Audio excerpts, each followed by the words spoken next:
right, here we are for another episode of Sophies Voice. I have my dear friend Rehanna here with us, and I'm a little bit scattered right now because I've just had a lot of technical problems trying to live stream today, and it hasn't worked, so we're going to record instead.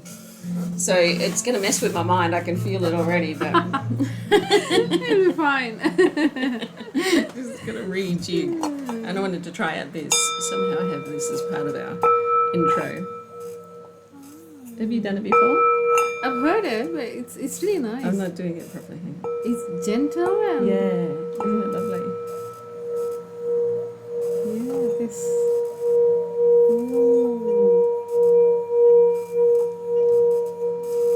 Wow. Isn't it lovely? Mm-hmm. So yes, welcome to Sophies Voice. Look, we've even got beautiful flowers, courtesy of Rehanna today. But so yes, I'd like to introduce Rehanna, who I met 3, 4, 5 years ago. 4. Yeah, 4.5 years ago. Crazy, yes. Isn't that amazing? And we haven't seen each other for ages, so we're going to be having a catch up. 2 years. 2 years since we saw each other. Yeah. Wow. It's been 2 years. Wow. Yeah. Crazy. So we've both been busy and racing around. And so, yeah, I'd love to hear some of the things that you've been doing, because I know you've kept yourself out of mischief, as they say. Yeah. So many things, like the regular life and some irregular life. So that's what I've been doing. Raising children, keeping a family. Yeah, yes. Cooking, cleaning, driving, yelling.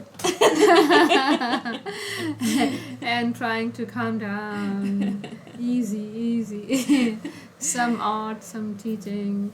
So last time I remember being in contact with you, you were doing the puppet show. Yeah, the shadow puppets. Yeah, and I was very sorry that I didn't get there. I should have made a bigger effort. Sorry. Sometimes it's just very hard to get to things, even though you should. But then I saw some images recently on you, and I was like, oh, wow. Yeah. I saw a little video, and I thought, wow, you did great. And it's always so wonderful when people actually get out there and make these things happen, because it's not easy, is it? Yeah, it's not easy. It's not easy. And it looks magical when you see it, and everyone goes, oh, isn't that nice? And they get on with life. Yeah.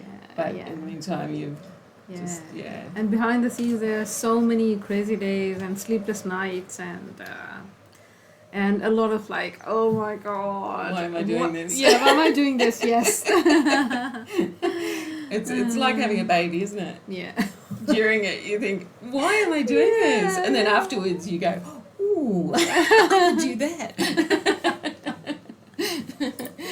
Oh dear. So that had been an idea of yours for a while that you'd wanted to bring to reality. Yeah, actually, when I was in my art college, I did some puppeteering at that time in one of my college clubs.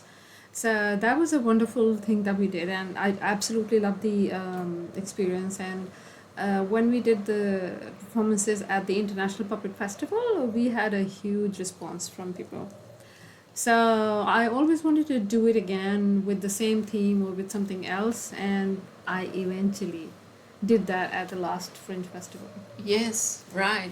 And so it's a special kind of puppetry. Yeah. Do you want to explain that a bit? Yeah, that was shadow puppetry, and I had done a blend of mime and shadow puppetry.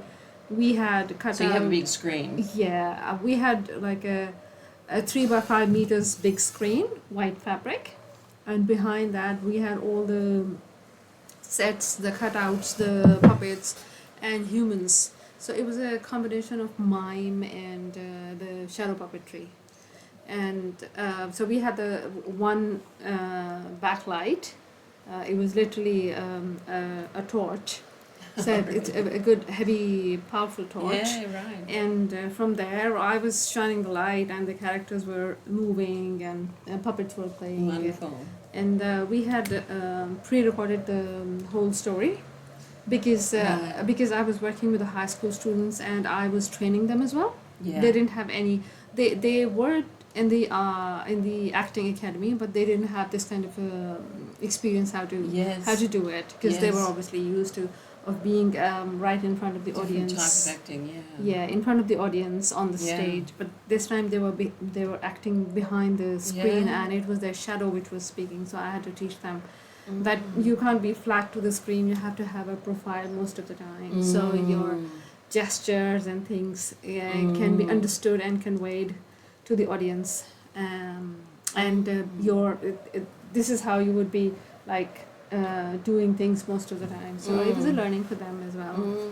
So we to take the stress out, we did the pre-recording of the music and the dialogues, and then they were acting on it. Good. Oh, wonderful! How many shows did you do? We did 3. 3.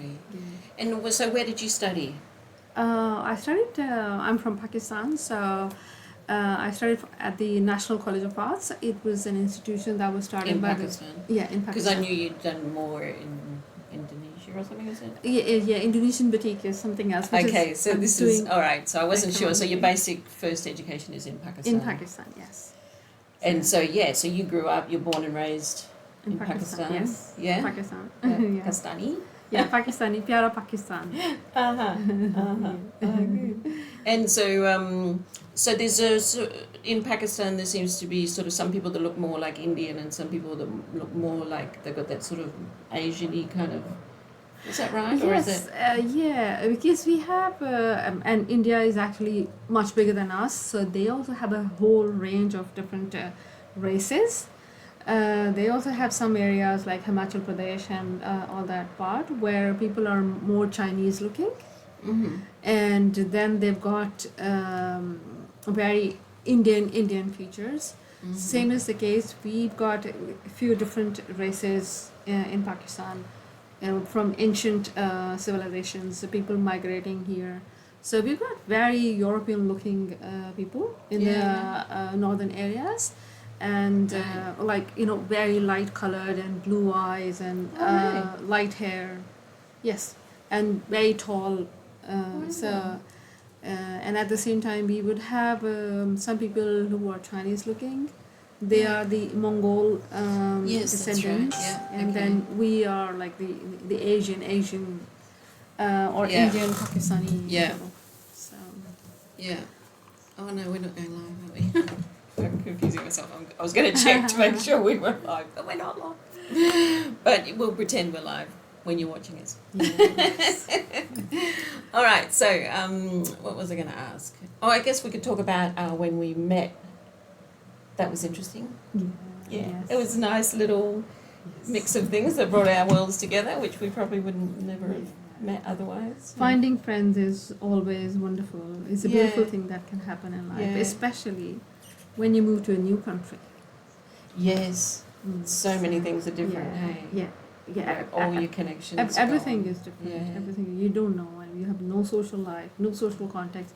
You have to learn the whole system, the ways of the society, how things work, how the education works, how people would like to be met or treated or greeted. So all the so little many subtle things. things of culture. So many things. to Yeah. learn. And it was one of the best things that happened in that early time that I met you. Oh. Yes. Because finding a friend is always like, okay, it's all right. Right. It's all right. It's funny, isn't it? Because from my perspective, you don't necessarily realise the impact those things can have. So it's a good reminder, isn't it? Yeah. About being kind and reaching out to people. Absolutely. We're all so vulnerable, really. Yeah, We absolutely. need help. Absolutely. Yeah. When anyone who goes to a place which is totally different, totally new, and the people who are living there, their kindness decides primarily how your life is going to be, because your early experiences, they matter a lot. Yeah. You either get stuck in those or you grow out from them. That's right, because you guys turned up right on COVID, didn't you? Yeah. So yes. So talk a bit about that. So We landed on the Valentine's Day. oh Yes. Yeah. What's today? It's in a couple of days, isn't it? Yes. So we landed on the Valentine's Day, and within a month we were in the lockdown. Wow. So we were born and we didn't even open our eyes, and we were shut down. Wow, that's crazy. But luckily, I would say, looking at the positive side of staying positive, that since I've got 3 kids, they kept me so busy, and we kept each other so busy that Yeah. we Yes, there was survived. positives to it, wasn't it? But not so good for getting to know your new country. Yeah. But then, so I was going to a little church at that time in Lightsview, and the pastor of that church wanted to do a series on how to make friends with Muslim people. Yeah. Yes. And he happened to be, I'll let you take over if you like. So you met him at a business thing, is that right? Yeah. Small business? Yeah, the business essay, one of the meetings at the business essay. And there we were doing a session that they do this session that what you can give and what you need kind of a thing. So everyone was introducing themselves that I do this and I can offer this or I need this. So people were telling, and I told them that, look, I'm new and I'm looking for some friends. So the pastor was Trevor. Yes, Trevor was very kind, and he invited me to meet some more friends. And I didn't know, and it turned out to be that course. Oh, right, so how he to- didn't explain to you the cause. Yeah, I didn't know that. I didn't know. I didn't know that. So it was a good thing that. Yeah, good. And I really appreciated that idea actually. That you being in the Australian society, you try and make an effort how to understand and become friends with Muslims. Yeah. So I like the idea. That's why I kept coming to the It sessions. was great. And that's where we met. Yeah, Yeah. that's right. So, yeah, you're a Muslim. Yeah. Yes. Alhamdulillah. So you grew up as a Muslim Yeah. in many generations. Yes. Yeah, Yes. yeah. And do you want to talk a bit about that? Explain that a bit to people. What's involved with being a Muslim? Yeah. For me, it's like something very very normal. That's what it's just like you're born with your face. You're born with your habits or personality. So it's similar like you're born in a Muslim family. Yeah. So you're automatically a Muslim unless you choose to be someone or something else. So in a Pakistani society, which is a Muslim country, so it's all normal and everyone's Muslim or majority is Muslim. So there's nothing extraordinary about it. But when you come to a different society, then you yourself are a little bit confused or a little bit like reluctant or whatever. And the other people, they also need time and they also need interaction, I would say, to be able to understand what a Muslim is like, especially with the reference to all the negative things and all the propaganda in the media. Perhaps a lot of the time the non-Muslims or the Westerns, they would think that every Muslim is very dangerous, all Muslims are very dangerous.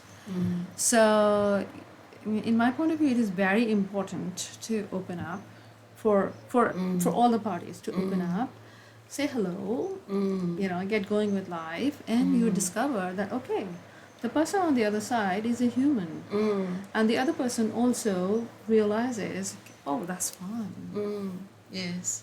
So Yes. Yeah, so it's interesting, isn't it? Yeah, to find the connections, to see the similarities.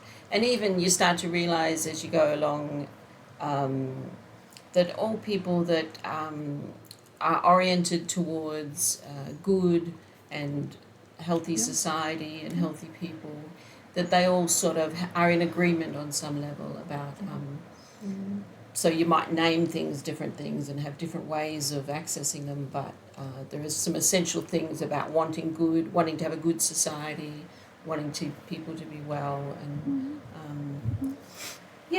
so it's good to, because I feel like we connected, like sometimes I feel like we understood each other in a way maybe that I wouldn't necessarily with other Australians, you know what I mean? And it's something to do with, I felt like it was something to do with because you're religious and because you take it seriously. Yeah. that it changes your behaviour and you Yes. become cultivated in a different Yeah. way than if you just follow your Yeah. desires. That's sort of what religion does, doesn't it? It lifts us up out of the animal world or something. Yes. It does give us a code of life, a purpose, and it reminds us or guides us that you should have some self-control. Yes. Don't run after your desires all the time. That's Have right. some patience. Put other people first. Yeah, be kind. Look after the weak. Respectful. Yes. Yeah. Yeah, be humble. So Yes. things like that. Yes. That's good. I hope we're picking up the sound well enough. So what else? Talk a bit about maybe what you've been doing with your other work, not your theatrical side, your artistic side. Actually, before that, can I ask you a Yes. question? Yes. How have you before meeting me? Did you have any connection or interaction with any of the Muslim people? Gosh, Yeah. Yes. I don't think I did. I think I. Oh, sorry. I beg your pardon.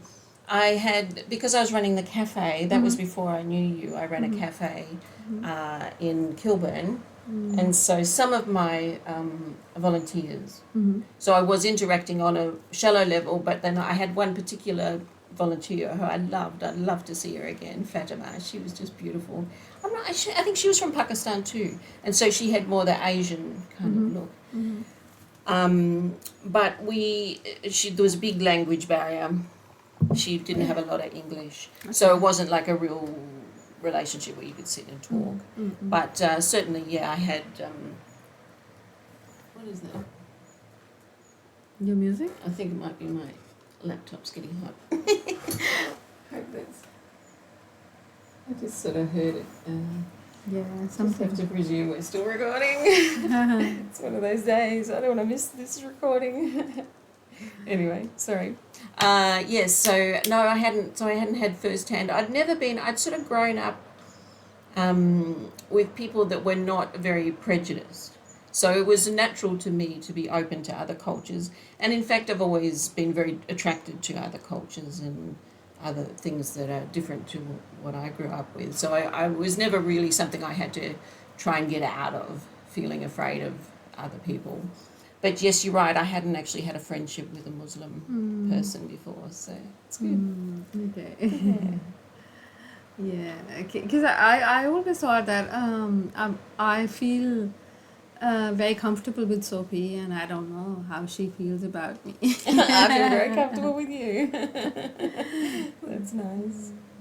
So have you had much experience with Christian people before you came here? Yeah, Christians in Pakistan, Christians is the second, Is that second right? in population. Oh. I studied in a Catholic school, so So it's not that unfamiliar. Yeah, the we had the nuns and Right. yeah, we had we used to go to the church. In fact, sometimes I used to be a part of the choir.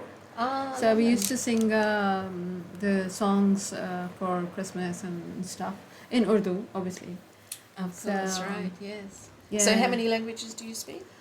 I speak Urdu, Punjabi, English, some Arabic, some Indonesian, and some French. Oh, right. Yeah. Yeah, quite a smattering. Oh, lovely. So- And so did you experience people changing religion much back in Pakistan between being Christian or Muslim? Did you know people that became Christian or?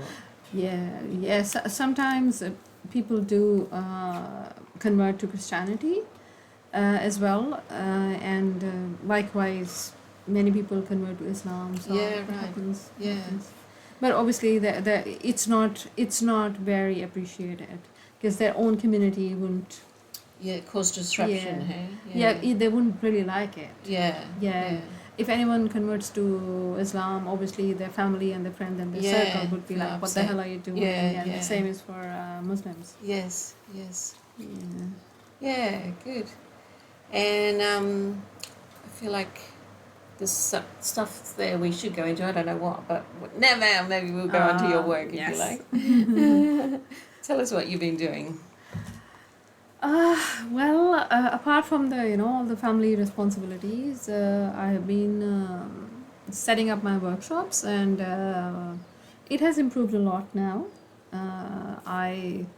I get like off and on yeah, commitments with different councils and libraries and community centers. Wonderful. They would hire me because of the expertise in textiles. Because of the what in textiles? The expertise in textiles. Yes. So that's your main. for the viewers, I'm basically a textile artist or designer. My parents actually wanted me to be a doctor, and I was also like, okay, yes, sure, why not? When I was a kid, it was the fashion or the trend that all the girls are going into med school and the boys should be going to the engineering. So the what? Engineering, yeah. Engine? Engineer. Engineer. The engineering. I can't think what you're saying. I know. Sorry, it's something simple. it's my but accent. So like engineer. Engineer. Engineer. I was sort of like on the tip of my tongue. I could hear what you're saying, but I couldn't. Oh, okay. So engineering for the boys, doctors for the girls. Okay. Yeah, that's the fashion at the time. That was the fashion at the time, and because they always found me in my bag, I always used to, because basically I was pretty dumb and slow and shy. I don't believe it. Believe me that. No. Yes, I used to be very, very different from what I am now. Really? I used to be always so confused, so shy, so dumb that nobody liked me. Oh, and my siblings, they hated me. Oh no, that's awful. Yeah, yes, that's a bit of reality. Were you the youngest? Or? Like, I was the fourth one. Out of how many? Yeah, my two brothers, the ones who were elder than me, obviously. So there was two brothers. Two brothers, then one sister, and then me. So we were two brothers. Was that all? No. Just four? No. We were nine. Nine. We're nine. Wow. So another 5 younger than you. So you were right in the middle as well. Yes. Which is always difficult. So I used to eat very slow. I was a slow eater, and I would walk slow. So if anyone gets upset, they would shout at me, and I would freeze. I wouldn't run. I would freeze. Go the other way. Yeah, yes. So I would just freeze and stay there for an hour or more until unless someone asked me, get going now. Really? How old were you then, do you think? Around I like think 10, that kind of middle childhood? It went on until 10 years. Right. Yeah, Wow. I think. I used to be very, very different. So it didn't make you feel unloved necessarily? Or maybe a bit? I don't know, maybe. I don't know. But you don't look you look like you've taken it in your stride. Yeah. So that's why I used to be, they wouldn't like to play with me. Because your siblings, your brothers and sisters? Because I wouldn't run fast. So they wouldn't take me out to the playground with them, because I would easily get caught in all the hide and seek and stuff. And sometimes when we were coming back from school or from the tuition academy, they would mostly ring the bells in the street, the people's doorbells, and they would kids. Run. Yeah, I see. My to siblings be naughty. sometimes. Yeah. Yeah, and they would run away, and I would get caught. Oh, you'd be left. Oh no, that's terrible. And I would tell the people that it was my siblings, and they would give me a slap, and they would bring a complaint home. Oh. No, not like, not always, but they would scold me. Yeah. So they would bring a complaint home that your kids rang our doorbell and they ran away. Oh, wow. And then my siblings would deny. My mother would ask me, did you guys do that? And I would say yes, because I wasn't smart enough to lie. So then my mother would give them a scold, and after they get done with the scold, they would beat me up. That why did you tell? Yeah. Oh, so this was a whole vicious cycle. Families, yeah. Then soon enough I understood that this is not my company. I'm not fit for them, and they always knew that I'm not fit. That's funny, isn't it? Because you think having a big family, you'd feel part of the big gang, wouldn't you? But not for you. Not always. A little bit. Yeah. Then I went into my bag. I used to study. So when you say went into my bag, I need to say that I went into my books. Right. Yeah. I see. So you retreated into the inner world more. Yes. Inner world, So And my parents thought, okay, she's very committed to her studies, and we never have to tell her to sit and study. So they thought that I should be a doctor, and I luckily did not score the merit for the med school, and I couldn't go to the med school. If I had repeated my year and improved my grade, I would have, but I decided not to, and I went 180. So I went in design, so graduated with textile design. Right. And yeah. Beautiful. And you actually went into it on an industrial level, didn't you, Yeah, before you yes. came here? Yes. I used to work in the textile industry. I started off as a fashion designer, but then it was very public and it was very plastic. Yeah, superficial world. Yeah, very superficial. Yeah. Yeah. I've been coming across a Facebook page lately called Daughters of India, and it's somebody from the West who's accessing some women in India who are doing block prints on natural fabric, and it always looks so amazing when you see it. Like they're getting these women who are living in a very natural situation, just doing these block prints. It'd be lovely to be doing something like that, wouldn't it? Yeah. Like that sort of, not between big industry here, but not just pure art, but creating beautiful textiles that can be used for cloth. And I bumped into a woman also she wanted to go to India and access some natural fibres and do some block printing, and I thought, that'd be cool, wouldn't it? Yeah, I also met another artist, Dana Kintor. Okay, the Dana name Kintor. sounds familiar, but Yeah, she does her designs and prints, and she gets the shibori dyeing, the indigo shibori dyeing, done from India. Shibori that's tying, isn't it? Yeah. Shibori is the general term for tie dyeing. The proper term, so it's more not it's just a Japanese term. not just hippie t-shirts, but it's the Japanese term. complex and interesting. Sewing things together, and Yeah, and then the indigo shibori is the using the indigo dye, the blue shibori. Beautiful. So they have a lot of different techniques: clamping, folding, tying, a lot of stitching, a lot of techniques. So do you enjoy that? Doing it yourself? Yes. It's hard, isn't it? That sort of balance between, if you're a creative person, to actually make it lucrative, you've got to usually teach people, don't you? Yeah. Yes. Which can make it hard to do your own work. Yes. Honestly, I don't do it for myself a lot. Yeah, so you're not like hanging out to do your own stuff. Yeah, I don't make It's products. Yeah, okay. Yeah, I don't make products. You're happy to share the process with others. I would only do it if I'm participating in any exhibition or something. Yeah. Or a competition. I would only make for that. Only create for that. Otherwise, I wouldn't make a lot of products. Because now I actually enjoy the workshops, teaching it to others, sharing the skills with others. Yeah. Because I want people to learn before I go. I'm planning to go soon. But we'll all go one day, won't we? Yeah, you got to think like that. But yes, I did a few. I can't remember because I helped you a couple of times, so I can't remember. I think I got to play then as well. But we'll put your links on and anything you got coming up for people that are interested.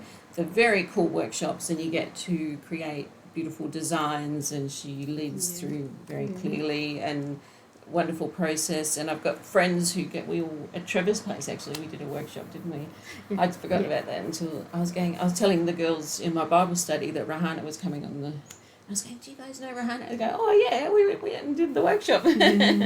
So they had very fond memories of that. So yeah, it's a wonderful thing to do. If you get a chance, I'll put the links in the comment section, or if it's not on YouTube, it'll be on Facebook. Yeah. We'll link it. Link.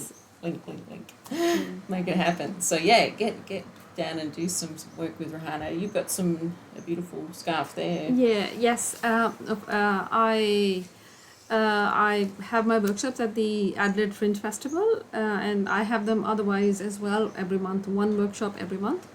And this Fringe we would be doing again the Indonesian batik printing stuff. So we would be creating some nice scarves. Oh, look at that.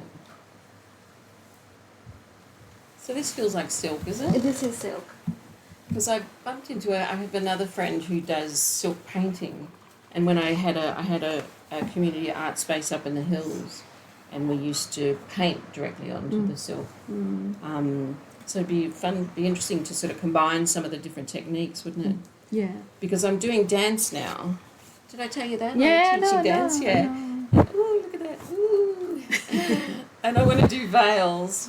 So doing some workshops with some handmade veils would be lovely to dance with. Yeah. And especially in the worship dance. So that's one of the... Did you see it on Facebook? I did. I yeah, did. okay. So, yeah. So Yeah, that's how I got to know that you're doing the worship dance and the podcast.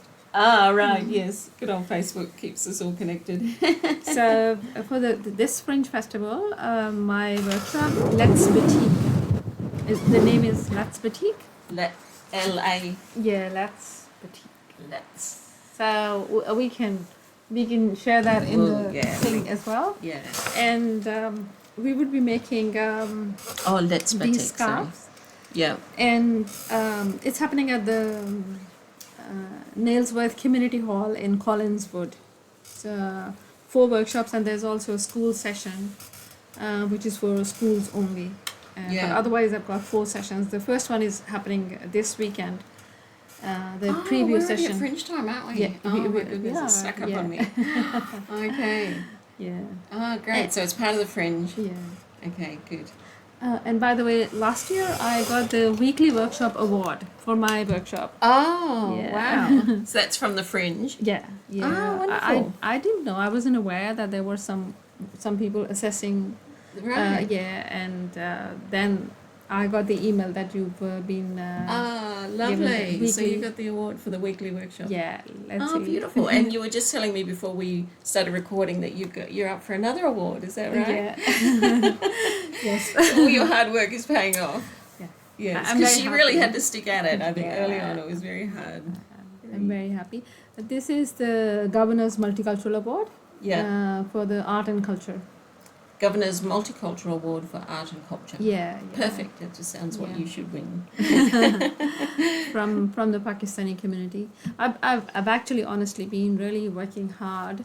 One, because that's what I do for my living, and secondly, that I would want to share all the wonderful things that I have learned during all these years to people around me. Yeah. It's always wonderful to share your knowledge and skills with other people. Yes, that's true. It's a big thing for human beings, isn't it? Yeah. What we're made for. And the third thing is that there is no one in my community, in Pakistani community. I'm the only artist, at least the only practicing artist.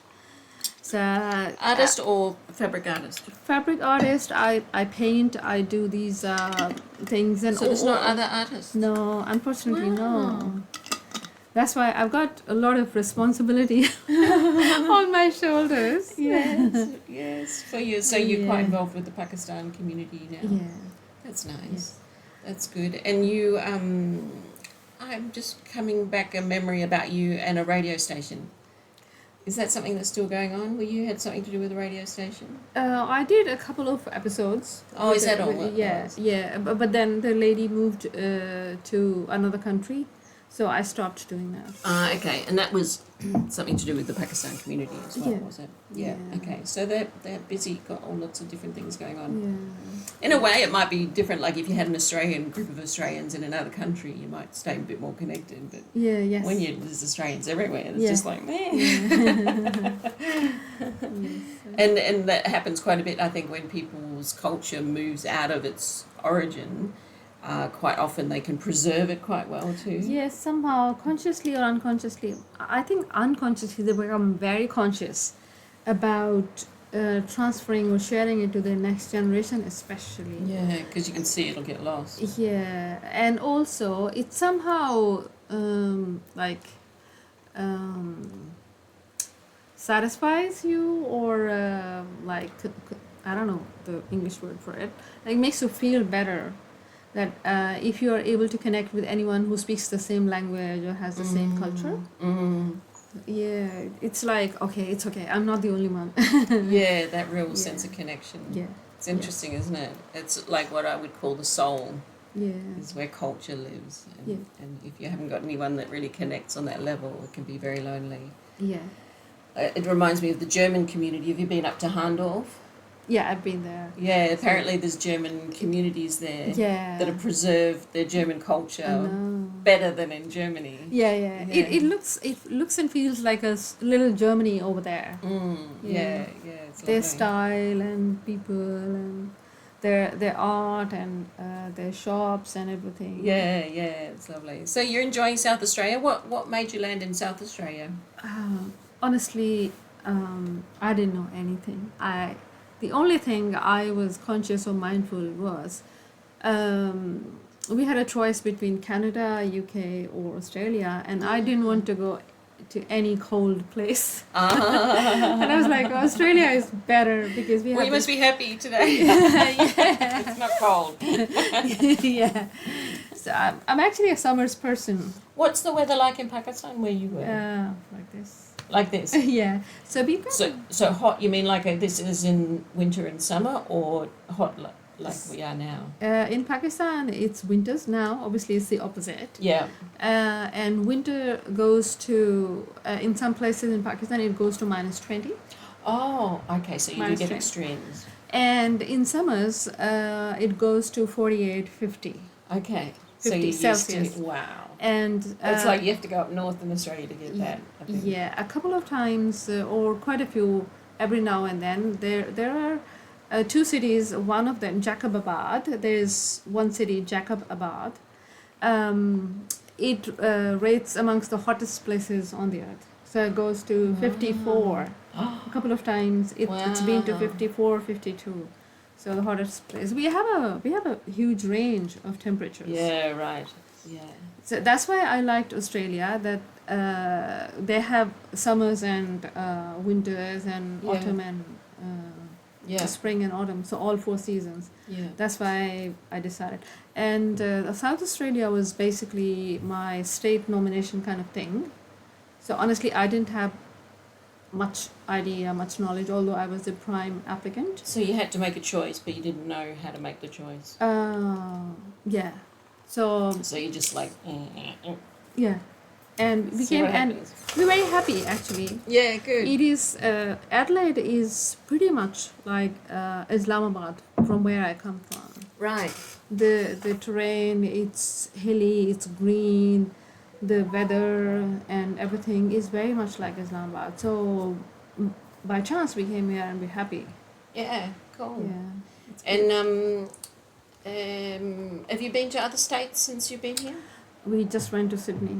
You went Yeah, to Sydney. yeah. All right. That's a bit wild, Yeah. isn't it? Yeah. Intense, I think. Long time since I've been there. But yeah. Even going, because Melbourne's my hometown. But I go there and I'm a bit like, oh, if you're in the city on the roads and you're like, I want to go back to Adelaide. I've lived in Jakarta before coming to Australia. We lived in Jakarta for almost 4 years. And the worst place on the face of the earth is Jakarta with reference to the traffic.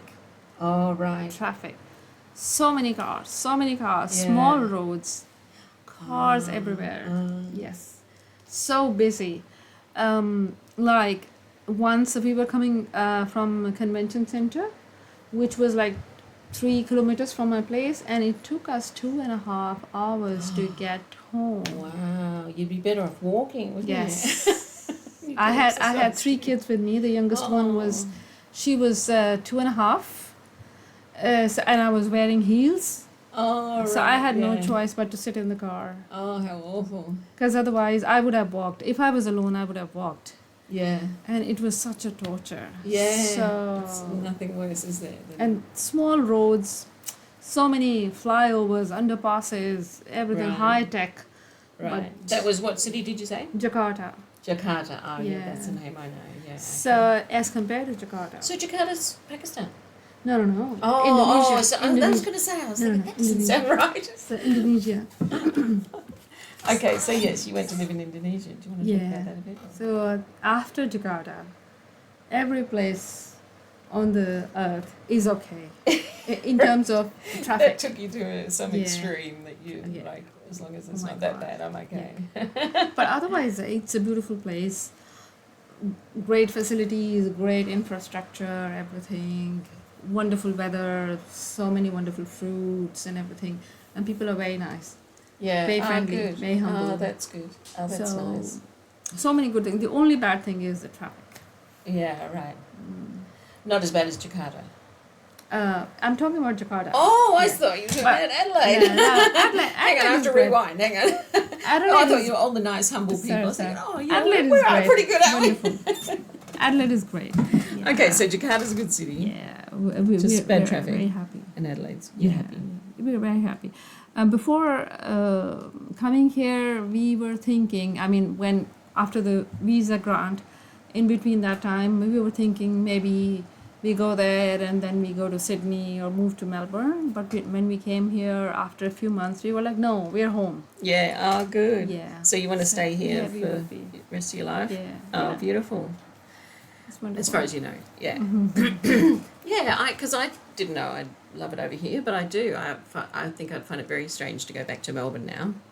But it's got a nice, genteel feeling. Yeah. Yeah. It's. I think the pace of life in Adelaide is doable. Yeah, It's doable. yeah, Yeah. It's not that static, but it's not crazy either. yeah, livable. So Oh, you can deal with it easily, yeah. and gives you, every now and then, it gives you a nice, comfortable pause or time. So Mhm. Yes. So we've mostly been on this podcast. A lot of it is so that we like to talk about current issues and God questions, religion, and I was thinking there was something else. What is it? I don't know. But so I don't know how comfortable you are to talk about the sort of more difficult things to talk about that you can't usually talk about with ordinary people. You're up for it, because I had noticed that you were sending me some things that are, because you know that I'm sorry, my chair's squeaky, that you know that I'm sort of went down the rabbit hole, you might say, during COVID, and that you've been noticing a few things that you've been flicking my way about. yeah, I shared a couple of things with you. But some people are a bit nervous because they don't want people to think they're crazy. So I don't mind if people don't want to talk about those things. But so you're a bit aware now of we haven't really had much of a conversation about it, I don't think. Maybe little bits in real life about what's going on in the world. And so you're just been tuning into a few of the ideas about the vaccine and medical corruption, that kind of thing. You're becoming a bit aware of that. I mean, as a normal average person, you can't imagine to put so many people on the line to make some profits. Yes. It's hard to comprehend, isn't it? You've got to be a different breed. Yes. Yes. But it's Yeah. definitely coming out now, isn't it? Would you say Yeah. it seems to be pretty clear to most Yeah. people that that's what's going on? Yes. But I think that it's largely because it's not as simple as profits, I think. I think profits will drive people to do quite a lot of evil. But it's like the scale of this evil, I think, is more people that are obsessed with power and control. And I think that's what it was about, really. Yeah. So it's good to be aware and good to be, open-minded, I think, listening to what people are seeing and saying. And because in the midst of it, there's a lot of crazy stuff as well. So it's hard to work out. The social media and all the news and everything is good, but at the same time, it's an overload of information. Yes. And the overload has come to this limit that it doesn't allow us to sit, think, rationalize, conclude. Yes, that's true. Yeah, we just don't. And especially with the reels.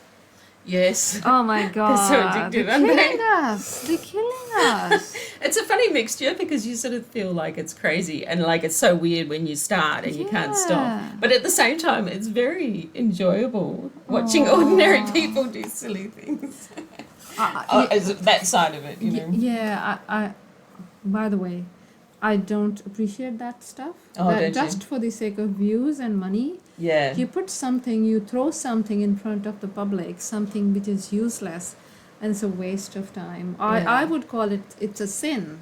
Yeah, right. It's a sin, actually. Right. Doing something stupid Yeah, well, there's a lot of that going on, isn't there? Yeah, unfortunately.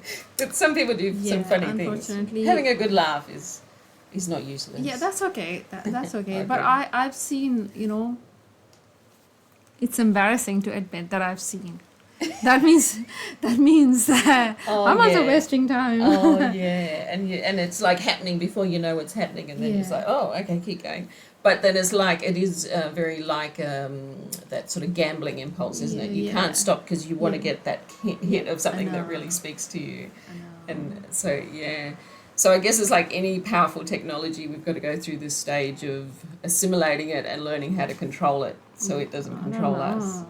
I'm not sure. I'm not sure if we can really do we'll that. ever get control back. We'll just be lost in reels. Yeah, and unless you burn your phone. You think that's honestly, sometimes I feel like just throwing my phone somewhere. Yeah. But I can't reach it. Yeah. Because I just hate it. I look at it and after, an hour has gone. It's interesting, isn't it? How it works. Yeah. I've found I have to get another voice that speaks over it and says, all right, stop now, stop. Yeah. It sort of starts shouting, okay. And I tell my kids that if you see me on my phone, tell me to stop. Just tell me that, Mama, can you do something else? Yeah. Kind of thing. Yeah. I would like to, I think it would be great to do a sort of retreat or something, have a place where you can go to have retreats with no technology.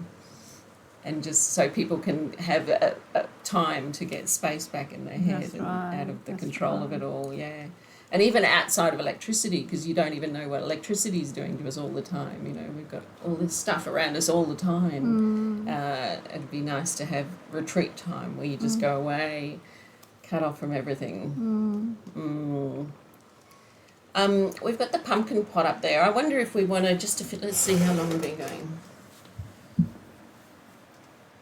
Oh, it's 6 o'clock. I think we started maybe we'll pull something out of the pumpkin pot for a topic for next week. Can you grab the pumpkin pot up there? See the big blue and white one? Yeah, this is so beautiful. And then maybe you can choose something to... Wow. Yeah. Isn't that lovely? It is beautiful. Yeah. So if you want to open that up and just put your hand in and pull out a piece of paper, one piece of paper. Ooh. So this will be a topic that we can talk about next week. Okay. So I'm doing the... Yep, let's have a look. Oh, that's my friend. Farming. That's Catherine. Catherine has been very concerned about farming and about food. What's the word for it? Food. I feel like there's a word. Food something like. Anyway, having enough food, and like food being security. Security. That's it. Yes, and things being too much in control of the big corporations and what they can do. I've been actually getting a box of organic veggies from a grower up in the hills these days. Yeah, even though it's a bit expensive, but I feel like it's an investment in the kind of world I'd like, which should be all the food would be organic and natural and lovely. Yeah. So, can you think of something you think would be a good idea for a topic of conversation that we can put in the pumpkin pot for another time? Something. It's a bit on the spot, isn't it? Yeah. Anything, doesn't matter. So, how do, with connection to farming, I would think of teaching farming. I'll write that on for the next farming week. to the youngsters. Yes, well, I think that's what she was looking at. Yeah, people that were doing that. Yeah, she was actually wanted to write a book about it to encourage the next generation. Yeah, it's very important because especially the youngsters now. Yes, they think that just swiping a finger on the phone is going to get them everything. Yeah. And they're losing a lot of the life skills that our generation has. Yes, you take it for granted, don't you? That they really are life skills. Yeah. And they empower you with that sense of that you can make things happen.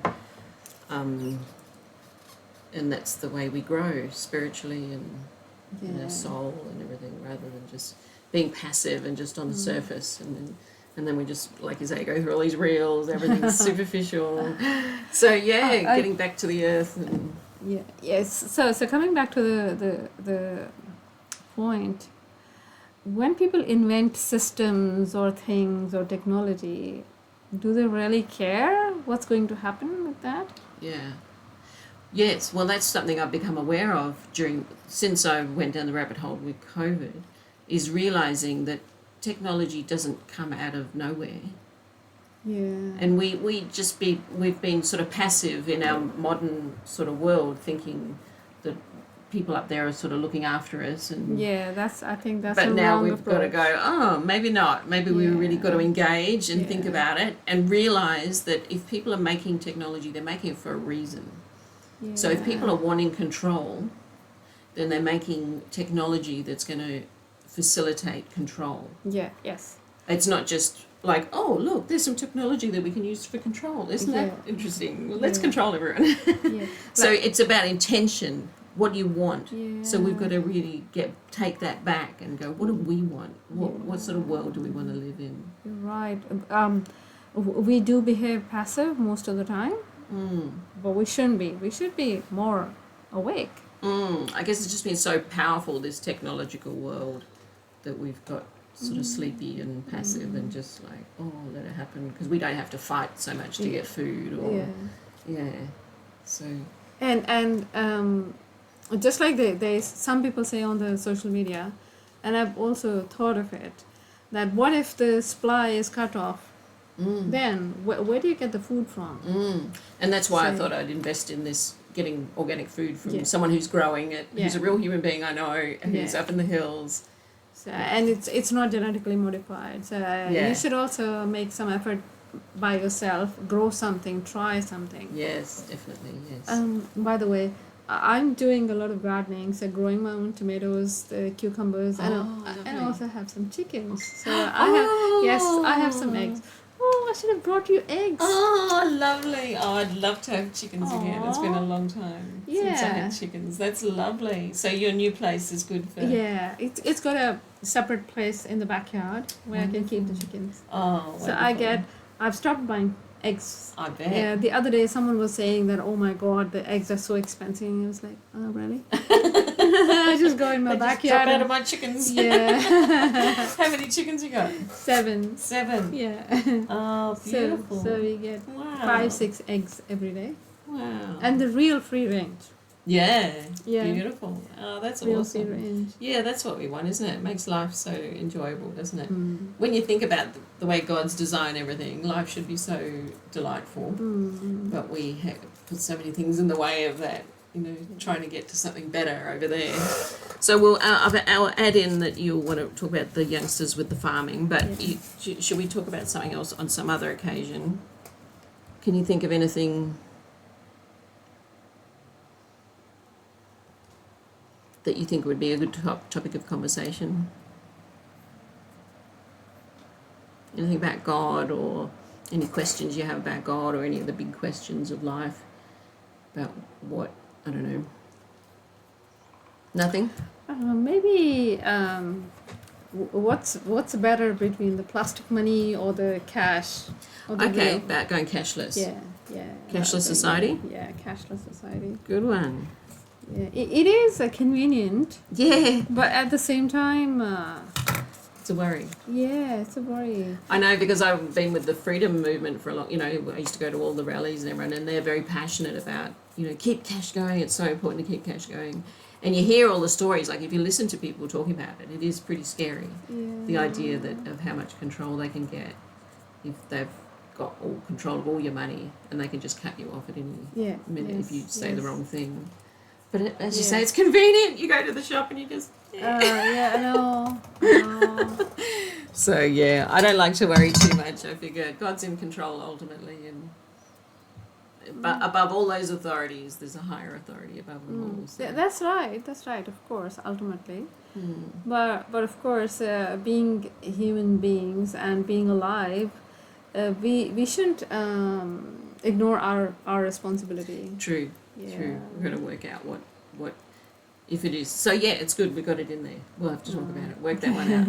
We'll solve it, and then we'll fix it. That's what humans do. And I would want to know, why did you think of starting the podcast? What was your drive behind it? Well, I think for a long time I have this sort of desire to communicate, and I was wanting to make videos.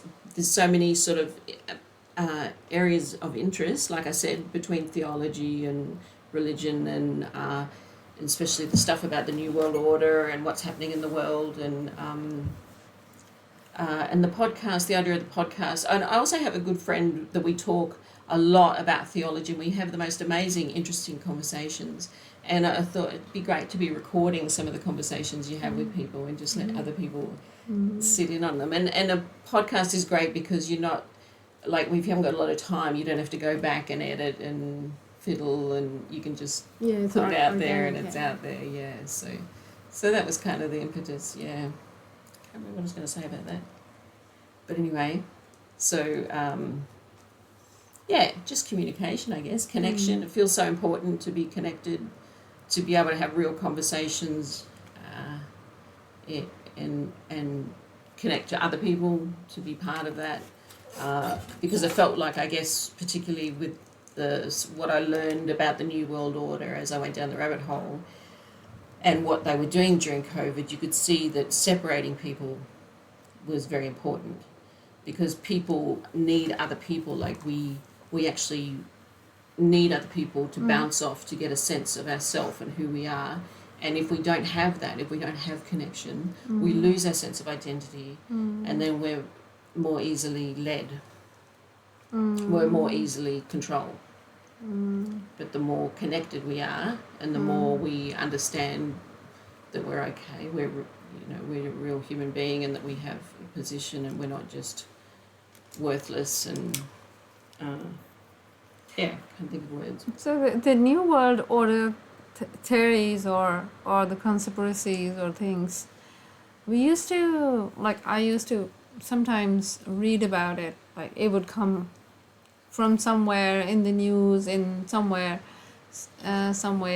about the New World Order, where this blah blah blah happens, and you're like, oh, really, who's bothering about it, who's gonna do it, kind of thing.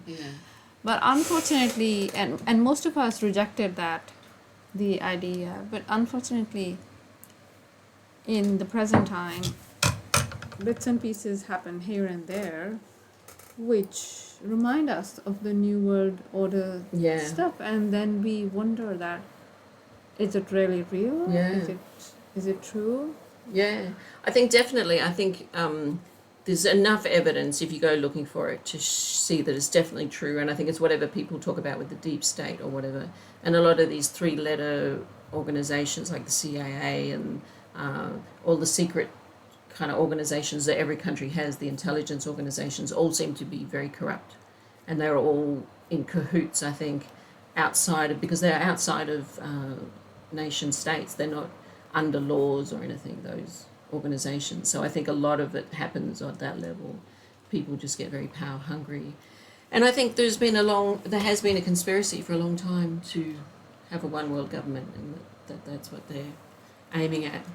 But we've sort of gone probably long enough. I wonder would you come back another time and talk, because I thought it'd be interesting to talk about some of the current events too, and if you've got an opinion about Gaza and the Palestinians. And I sure do. I was thinking you would have a connection to all that through your religion, but apart from that, just being a human being, hey? But I feel like we probably don't want to go on now, and probably it'd be an interesting conversation, and we're at the end, so I don't know who's hanging around to the end. So, but unfortunately, it'd be a shame not to talk about it now, because it's this stuff happening with Trump would be very interesting. Anyway, maybe we'll wait a while for that to pan out, see where he's taking that, because it's just so confusing. You should invite my daughter, my middle one. I don't know. She has so much information on the things, and she has analysis and stuff. Yeah, right. And I was very happy that the youngsters, they take interest in the current affairs. Yes, which is good. Yeah, good. That's great. It's good that they should be aware of what's happening where and why is it happening. Yes, good. Well, I hope I can get you back on one day. Down the track. Yeah, You're a busy girl, huh? Yeah. Too much going on. Yeah, right now, I mean, until April. Oh, yeah, okay. Yeah, until April, because April, you're on. the Fringe Festival. Yes, of course. So with the workshops. Yes, but then we'll see whatever's going on, where things have gone with Gaza and. Yeah, sure we will. All right. Good. Okay. All right. Well, thank you very much. You're welcome. Blessings. Thank you. Thank you for having me. Oh, my pleasure. Thank you for watching, and we'll see you again next time. Bye.